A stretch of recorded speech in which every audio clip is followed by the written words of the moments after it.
Malinaw na patama kay Amy Marcos mismo. Buo ang pamilya, mga kababayan, tulad ng sinabi natin. Yung ating Pangulong Bongbong Marcos, model father, maayos ang pamilya, maayos yung asawa. Si Amy Marcos, wasak, walang asawa. At alam naman natin kung ano yung kwento, mga kababayan, ng love life ni Amy Marcos. O di ba? Sino ang hindi nagabayan? Ang dapat gabayan ng tama, mga kababayan. Si Amy Marcos, siya yung naligaw ng landas. Kaya nga masama ang ugali niya. Naligaw ng landas, mga kababayan. Binabaliktad niya yung kanyang kapatid si Bongbong Marcos. Maayos, mabait, hindi pala mora. Hindi nga magsalita ng masama laban sa pamilya Duterte. Pati sa kanya, the words na naging naging pahayag ng ating Pangulo, pinakang mabigat na nasagot niya after siyang bantaan ni Sara Duterte, ito anya ay aking papalagan. At sa kanya naman, sa kanyang ginawang paninira during the INC meeting, prayer rally ng INC, that woman anya that you saw on TV is not my sister. Yun lang ang sinabi ng ating Pangulo.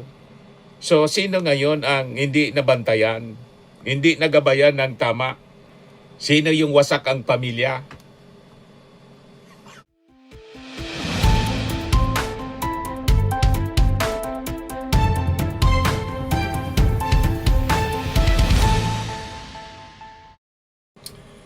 Hello po mga kababayan, si Dante Maravilla. Sinupalpal ni Yussi Castro si Amy Marcos sa naging mensahe nito sa Lunes Santo kahapon na humihingi daw siya ng tawad sa kanyang tatay kasi napabayaan niya si Bongbong Marcos.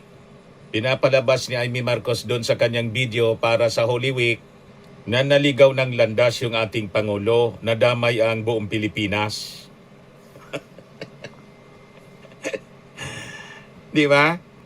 Sinupalpal ngayon ni Yussi Castro. Ngayon, may bago na naman mga kababayan na mensahe. Pang Martes Santo, si Amy Marcos, humihingi siya ng tawad sa mga Duterte naman. Mamaya, mga kababayan, ipakita ko sa inyo. Pero dito muna tayo sa naging sagot ni Yussi Castro sa mga sinabi ni Amy Marcos. Parehas yung namin. Parehas yung naging pahayag namin ni Yussi Castro kanina sa diskusyon natin. Ito po, mga kababayan, pakinggan natin kasi naitanong sa press briefing kanina sa Palasyo Malacanang ang isyong ito na pinalalabas ni Amy Marcos, naligaw ng landas si Bongbong Marcos at nagkulang siya, hindi niya nabantayan. Morning, ma'am. Ma'am, in relation to criticisms, may we just get a palace reaction on Senator Amy seeking forgiveness from her father, late President Ferdinand Marcos Sr., for not being able to watch her brother, the President. May I read a portion of her statement? She said, "Hindi ko nabantayan kaya dad, sinubukan ko talaga, pinagpilitan ko. Nayayamot na nga sa akin si Bongbong, alam ko naman, pero hindi ko talaga kinaya." Okay, mas maganda po siguro mahimay natin ang mga bawat salita ni Senator Amy Marcos. Ito naman ay para para malaman din ng taong bayan. Ano nga ba ang totoo? Ang sabi niya ay hindi nabantayan. Sino kaya talaga ang hindi nabantayan ng magulang at sino ba talaga ang hindi nabantayan ang kapatid? Unang-una po, ang Pangulo, hindi po ito nagbumura, hindi ito nagme-meltdown lalo na sa publiko, at hindi po ito nagbabanta sa buhay ni Numan. Backfire. Ang hindi nabantayan, ang tinutukoy ni Yussi Castro, malinaw yung kanyang kaibigan. Hindi napalaki ng tama si Sara Duterte. Di ba? Pati siya na nahawa siya sa masamang ugali ng mga Duterte. Kasi kinikilala niya ngayon na pangalawang tatay, si Digong. Humingi na ngayon naman ng tawad si Amy Marcos kay Sara at saka kay Digong kasi pinahamak daw niya.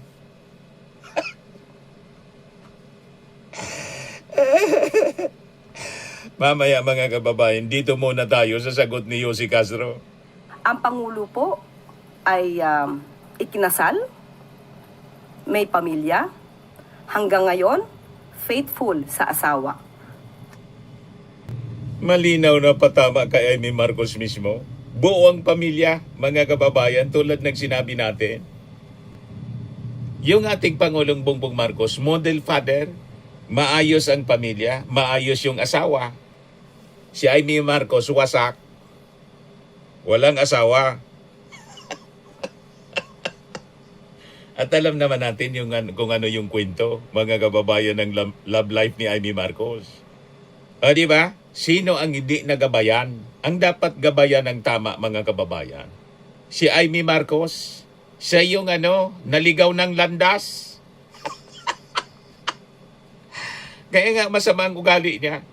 Naligaw ng landas, mga kababayan. Binabaliktad niya yung kanyang kapatid, si Bongbong Marcos. Maayos, mabait, hindi pala mora. Hindi nga magsalita ng masama laban sa pamilya Duterte. Pati sa kanya, the words na naging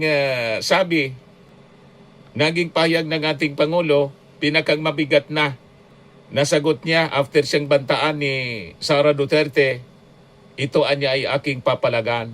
At sa kanya naman, sa kanyang ginawang paninira during the INC meeting, prayer rally ng INC, that woman anya that you saw on TV is not my sister. Yun lang ang sinabi ng ating Pangulo. So, sino ngayon ang hindi nabantayan? Hindi nagabayan ng tama? Sino yung wasak ang pamilya?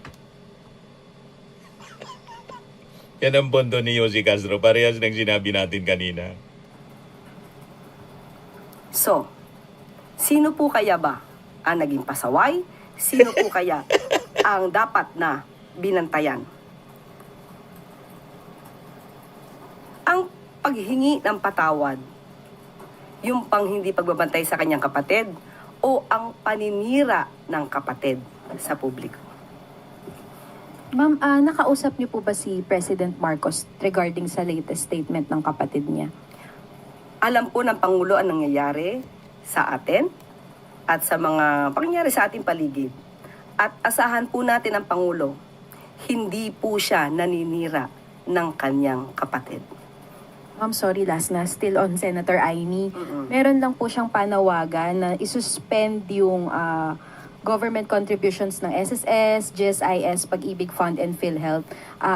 Kino-consider po ba ito ng Presidente? Hintayin na lamang po natin kung meron pong i-anunsyo ang Pangulo patungkol po dyan.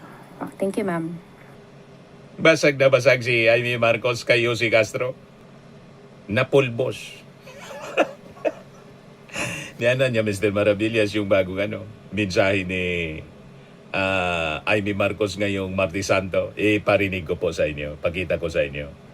Humingi naman siya ng tawad kay Sara Duterte at saka kay Digong. Pinahamak daw niya. Ayan yung video niya. Amy ininday Sara. Ang titulo, pinahamak ko siya. Directed by Daryl Yap yata. Ito, pakinggan po ninyo. Hihingi rin siguro ako ng tawad dapat sa mga Duterte, higit sa lahat sa VP natin. Kay Inday Sara, pinahamak ko siya eh. Talagang naiisip ko na guilty ako. Sana nananahimik sa Davao yun. Mayor siya, walang kalaban-laban, walang hassle, walang gulo. Si Presidente, si Tatay Digong, nandito sana sa piling natin. Ang dami kong pagsisisi. Pero sa totoo lang, Plastic. naisip ko rin, at nung kinakausap ko pa si VP noon, noong 2021, wala siyang kabalak-balak tumakbo para sa national. Nakarehistro na nga siya para... Hindi mayor. totoo. Sinabi ko sa Nag-apply kanya, si Sara. hindi mo dapat biguin ang napakarami na sumusuporta sa'yo. Napakadami namin na tinutulak ka, na ikaw ang inaasahan, na ituloy ang pagbabago na sinimulan ng ama mo. You can't disappoint us. Maraming umaasa. Ikaw lang yung tanging pag-asa ng nakararami. Ikalawa, hindi tayo sigurado kung anong mangyayari. Tignan mo yung pamilya ko, hindi mo naman iisipin na darating ang araw na uupakan kayo, yuyurakan ng pangalan, talagang aping-api. Baliktad eh. Yung Duterte ang pamilya, umupak sa Marcos ganyan eh. ang politika, brutal. Kay Bongbong. Ngayon, nag-uusap kami, sabi nga niya, pag nayayamot, sasabihin sa akin, kasalanan mo to eh, dinamay-damay mo pa ako eh. Sabi ko talaga, dinamay kita pa rin, hindi ko naman akalain magkakaganito.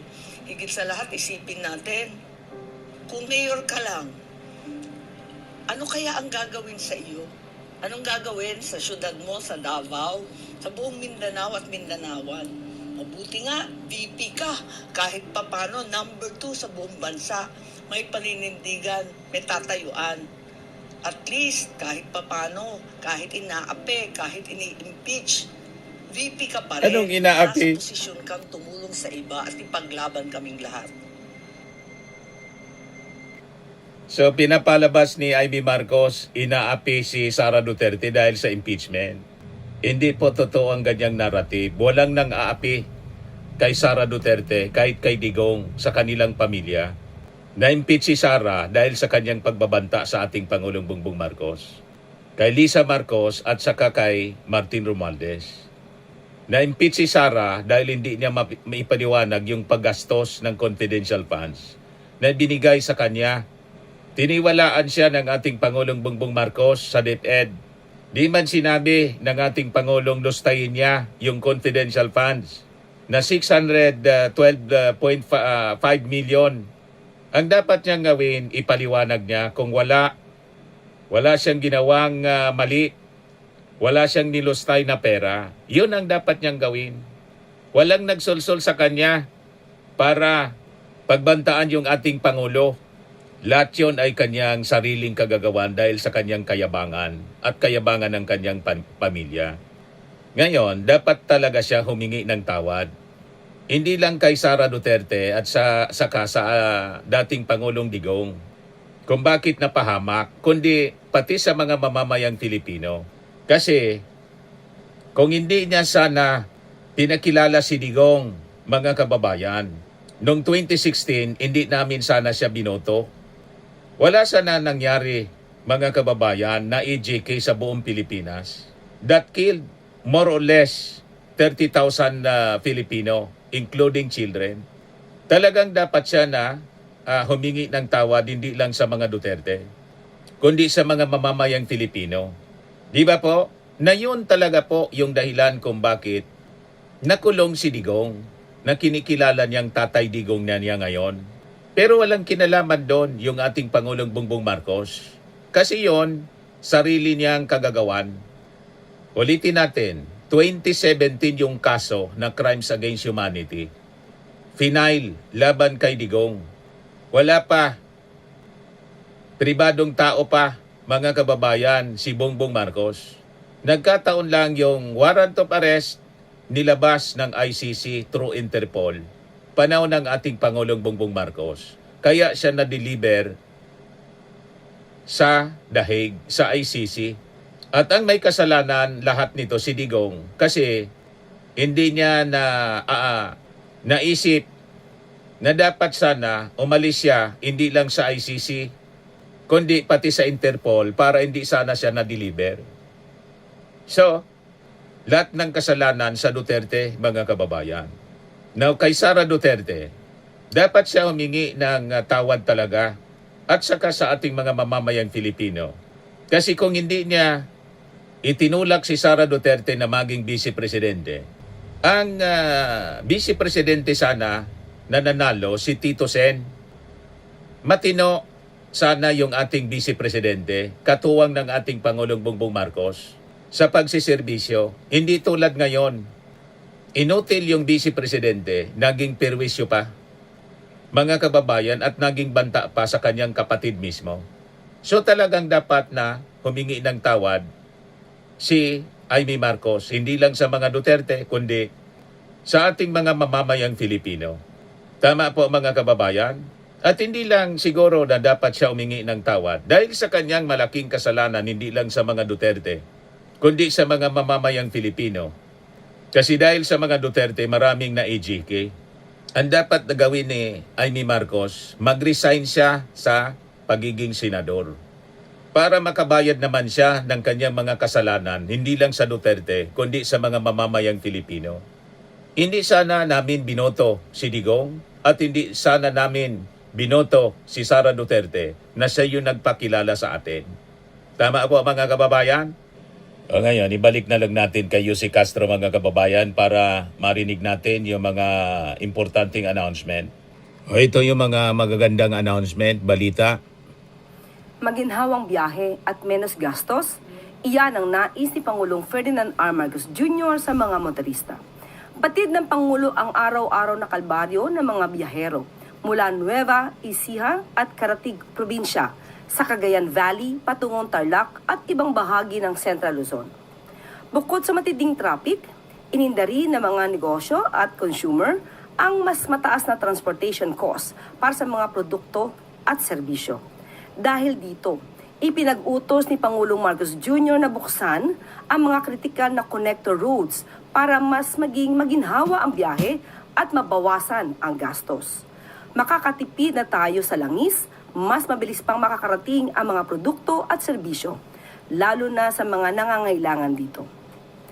Kaya ngayong araw ay tumungo si Pangulong Marcos Jr. sa Nueva Ecija upang personal na inspeksyonin ang Central Luzon Link Expressway Contract Package 4. Malaking improvement ang hatid ng nasabing 4-lane expressway na nagkokonekta sa Aliaga, Nueva Ecija at daang Maharlika Highway sa Cabanatuan City. Kung noon ay mahigit 1 oras ang biyahe mula Tarlac hanggang Nueva Ecija, ngayon ay inaasang magiging 20 minutes na lang ito. Base sa estima, 11,500 motorista ang makikinabang sa infrastructure project kada araw. Ayon din sa Pangulo, wala pang sisingilin na toll fee. Muli, wala pa pong babayaran na toll fee para sa mas malayang makadaan ang mga motorista. Ito'y para makatulong sa mga nagbabalik bumiyahe, lalo ngayong parating na ang Holy Week. Matapos ang inspeksyon ng Pangulo ay binuksan sa publiko ang kalsada ngayong araw. Ang inisyatibong ito ay isa lang sa mga hakbang ng uplift upang pagaanin ang pasanin ng ating mga kababayan. May guluman sa gitnang silangan, patuloy naman ang pamahalaan sa pagkilos upang panatiling abot kaya ang mga bilihin, bawasan ang gastos sa transportasyon at tiyaking laging sapat ang enerhiya at mga pangangailangan ng taumbayan. Buo ang paniniwala ni Pangulong Marcos Jr. na basta tuloy-tuloy ang trabaho, sama-sama nating mapapaganda ang buhay ng bawat Pilipino. Malapit na tayo sa Cabanatuan. Andito naman tayo sa Nueva Ecija ngayon para buksan itong 4 na kilometro na section na nagbubuo ng east-west na daan mula Tarlac hanggang dito sa Cabanatuan. At ito ay kasama ulit doon sa ating instruction na buksan lahat na maaring buksan na ng mga connector road para maging mas mabilis ang daloy ng traffic. At malaking bagay ito dahil ang dating ang biyahe na tumatagal dati ng 1 oras kalahati, 1 hour 15, 1 hour 30 minutes, ay magiging 20 minutes na lang, 20 minuto na lang. At malaking bagay ito dahil unang-una, alam naman natin ngayon, ang inaalala natin ang konsumo ng krudo, ng gasolina ay sa pagbawas na pagtagal ng sa bawas ng tagal ng biyahe ay mababawasan din ang konsumo sa fuel. At malaking bagay ngayon yan at lagi nating inaalala yan. At maaari na po akong tumanggap na inyong mga katanungan. Para po sa unang katanungan, Let Narciso, DZRH.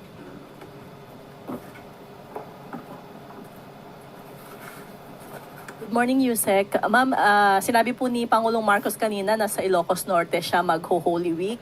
Pwede po bang humingi ng karagdagang detalye? May nabanggit ba siya kung anong mga activity niya doon, anong gagawin niya, or magbabakasyon lang siya? Sa Pangulo po, hindi po uso ang salitang pagbabakasyon. So sabi nga po niya, siya po ay mag-spend ng kanyang Holy Week sa Ilocos Norte kasama ang kanyang pamilya. Walang pagbabakasyon dahil patuloy po ang ating Pangulo sa pagmomonitor at pagbibigay ng utos sa mga kailangan na gawin ng ating mga ahensya sa gobyerno. Kailan po sila pupunta? Hindi po na ibigay sa atin kung anong oras at anong araw, pero binanggit po niya na doon po ang pagbibigay ng oras doon po sa Ilocos Norte.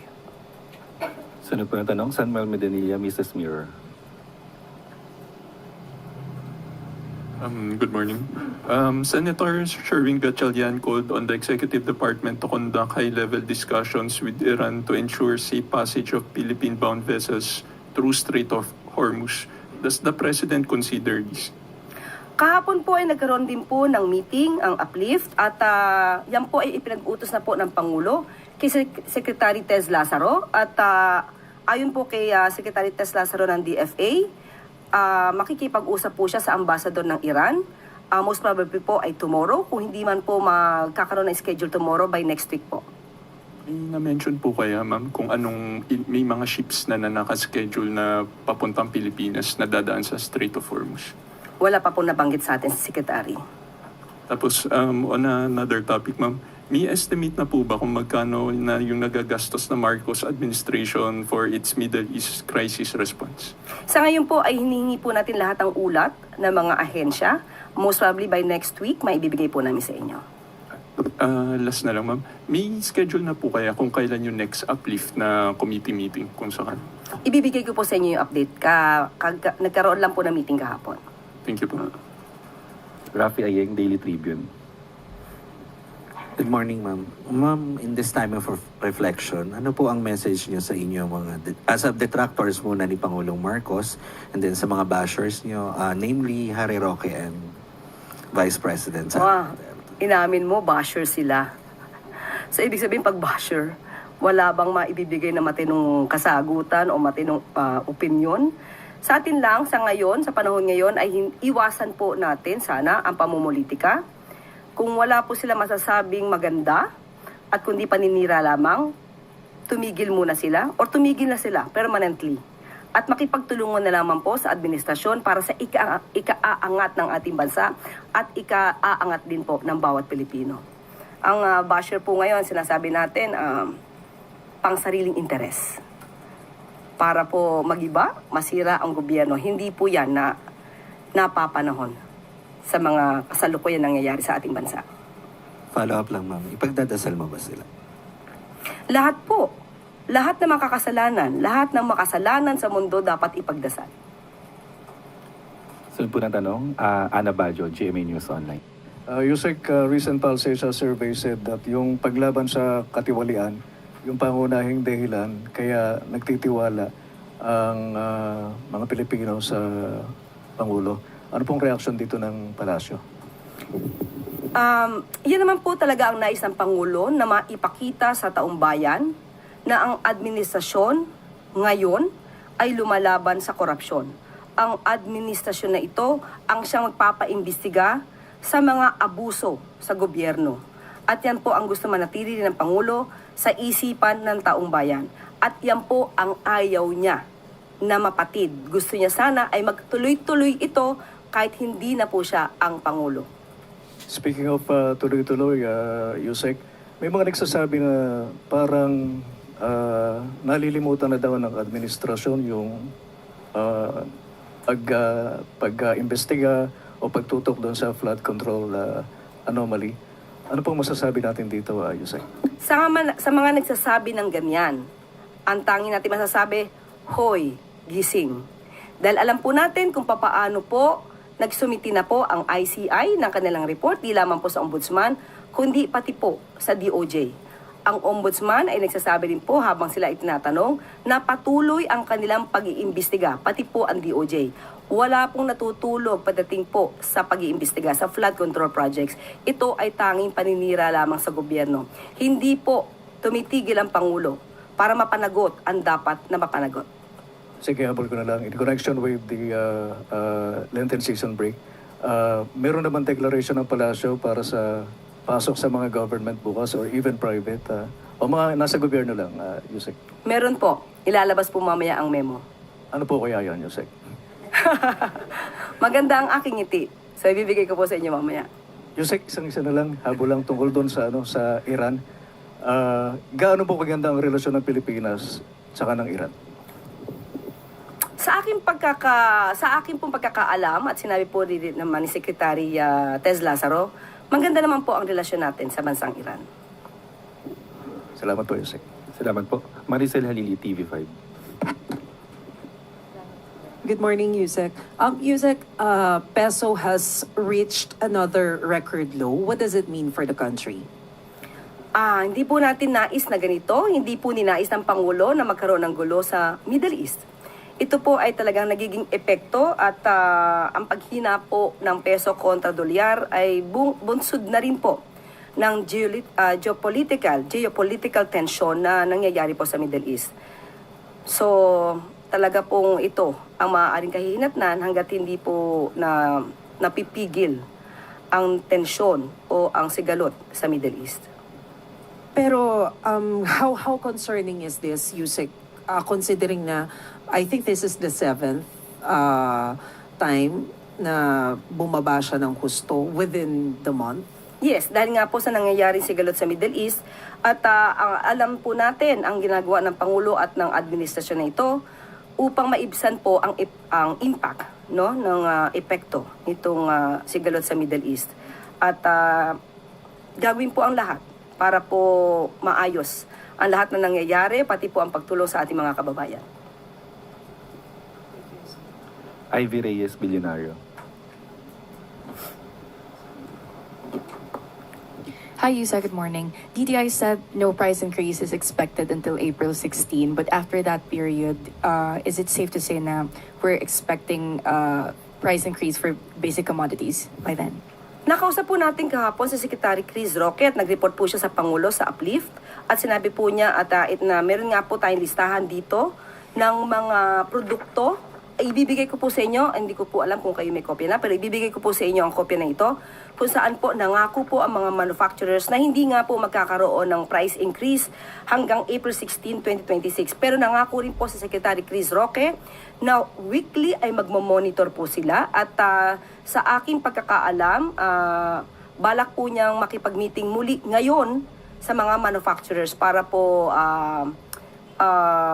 hindi tumaas ang presyo. Pero sabi nga natin, may mga pagkakataon po talaga na hindi natin kakayaning pigilan dahil sa nangyayaring sigalot sa Middle East.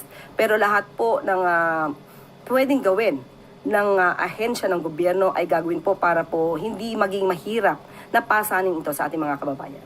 Assuming magtaas po talaga ng presyo after April 16, bukod po sa pakikipag-meeting ng DTI, ano po yung contingency measures ng gobyerno? Okay, sa ngayon po, ayaw na po natin sabihin na magtataas sila. So, doon muna po tayo sa walang price increase at after a week, saka po natin tanungin ang DTI para po sa mas detalyadong programa para dito. Ivan Mayrina, GMA7. Yusek, good morning. The Independent Commission for Infrastructure is set to cease operations today, March 31.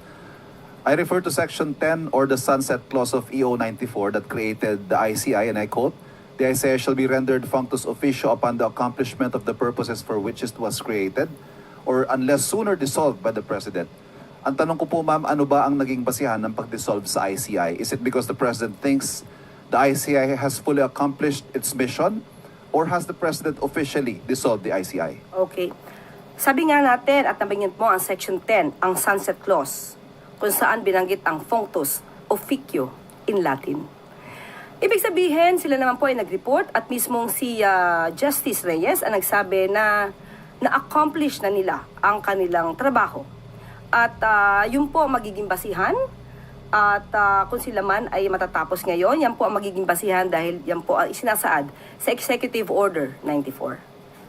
Yusek, may update na ba sa naging pag-aaral ng Malacanang sa report ng ICI? I remember in a previous briefing you told us that it's taking a bit, it's taking some time dahil mahaba-haba po yung report. Nabasa na ho ba ito ng Pangulo at anong naging takeaways niya? And is there any new directive to the Ombudsman or maybe the DOJ? Hinayaan niya po ang ICI na mag-decide kung ito po ay tatapusin ang kanilang trabaho base sa kanilang accomplishments. At nung nagsumiti na po ang ICI ng kanilang report sa DOJ at sa Ombudsman at siya mismo ang nagsabing tapos na po ang kanilang mandato. So, doon lang po nagre-rely ang Pangulo. Ma'am Lance, sorry. Ang sabi nyo kanina sa mga nag-iisip na, or siguro yung mga bitin sa naging pag-iimbestiga ng ICI, sabi nyo, gumising sila dahil maraming ginagawa ang gobyerno. But hindi rin ho siguro natin maiaalis na marami ang underwhelmed if not disappointed because the creation of the ICI raised expectations of the administration's resolve to hold corrupt officials accountable. Pero may mga tanong pa rin ho hanggang ngayon yun na yun. Dahil wala pa hong nakukulong na malalaking isda. Okay, ganito po ang trabaho ng ICI, Fact-Finding Committee. Marami na po silang naisumite sa DOJ, marami na po silang nasumite sa Ombudsman. So ang ibig pong sabihin yan, hindi po natulog, nagpahinga, hindi nag-relax ang ICI. Ngayon po, lahat po ng kanilang nairekomenda, nakasuhan o for further investigation, nasa kamay na po yan ng DOJ at ng Ombudsman.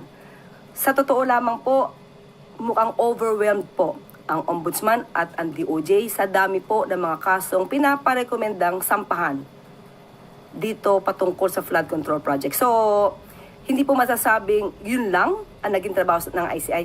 Ang masasabi po natin, iyon ang naging trabaho ng ICI. Paninindigan po natin, ma'am, that the investigation and the prosecution will spare no one. Of course, yan ang No gusto. matter how high up.